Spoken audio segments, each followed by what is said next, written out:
Les Ivoiriens ont véritablement peur des élections. Parce que les élections ont toujours donné lieu à des moments de tension. L'élection n'est pas une guerre. Pour remédier à cela, il faut organiser des élections inclusives.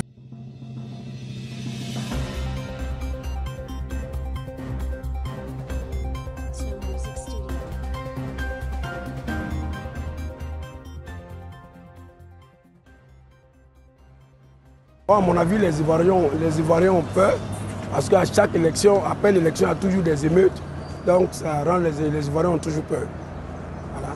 On se pose toujours la question après les élections, qu'est-ce qui va se passer? Les Ivoiriens ont véritablement peur des élections. Et cela ne fait l'ombre d'aucun doute. Quand nous retournons dans les années 2010, nous connaissons tous ce qui a pu se passer dans ce pays. Nous allons un peu en avant. Dans les années 2020, nous connaissons aussi encore la suite. Les Ivoiriens sont pratiquement épuisés, sont lassés. Les élections en Côte d'Ivoire, depuis plusieurs décennies maintenant, ont toujours été émaillées de violence.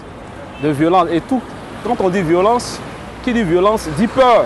Donc forcément, c'est ce qui amène les gens à avoir peur, parce qu'à l'approche des élections, les gens ont tendance même à voyager, d'autres même à aller hors du pays, parce qu'il y a la peur qui est installée. Cette peur-là est due au fait que les acteurs politiques n'arrivent pas à s'accorder sur des choses et qu'à chaque fois, c'est-à-dire qu'à la sortie des élections, au lieu qu'on appelle ça la transition soit pacifique, c'est toujours émaillé de violence. Je pense bien que les élections en Côte d'Ivoire, dans les années passées, ça a beaucoup traumatisé les jeunes. Oui, parce que quand on parle d'élections déjà, il y a un traumatisme, il y a une psychose qui s'installe dans le cœur des gens. Les autres élections passées, ça a laissé des séquelles qui ont fait que les Ivoiriens ont peur. On ne veut plus vivre ça. L'Ivoirien, c'est l'homme pacifique, l'homme de paix, l'homme qui n'a pas besoin de guerre. Or, les élections ont créé la guerre, donc ce qui fait que les Ivoiriens ont peur. Quoi de plus normal d'être habité dans une psychose de peur?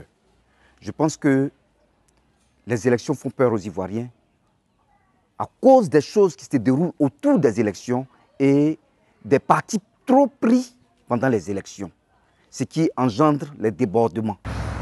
Moi, personnellement, selon moi, j'ai un peu peur à cause de, peut-être je me dis qu'à cause de la guerre qui peut arriver, à cause des partis politiques qui ne vont pas essayer de s'entendre. Je me dis que c'est un peu à cause de ça qu'on a peur. Si les Ivoiriens, il y a un peu de peur en nous, c'est suite aux années précédentes. Voilà. Parce que la Côte d'Ivoire, lors de ces différentes élections précédentes, il y a eu un peu de, qui a vraiment laissé dans la mémoire des Ivoiriens beaucoup de peur, beaucoup de doutes. D'abord, depuis des décennies, on constate que lorsqu'il y a des élections, il y a toujours ce qu'on appelle des crises. Depuis 1999, il y a eu ce qu'on appelle 2002. Et aussi en 2010. Les Ivoiriens ont peur parce que certaines grosses figures de la sphère politique ivoirienne se retrouvent toujours dans des situations soit d'emprisonnement, soit d'exil, comme le cas particulier du président de Génération et Peuple Solidaire.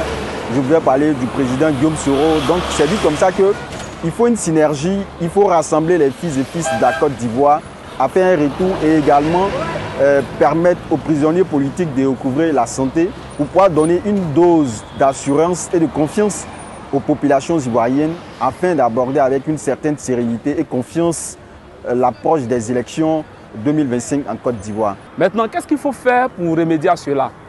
Moi, je pense que c'est simple. Pour remédier à cela, il faut organiser des élections inclusives. C'est vrai, beaucoup s'appuient sur les mots démocratiques et autres. Il faut que les élections soient inclusives.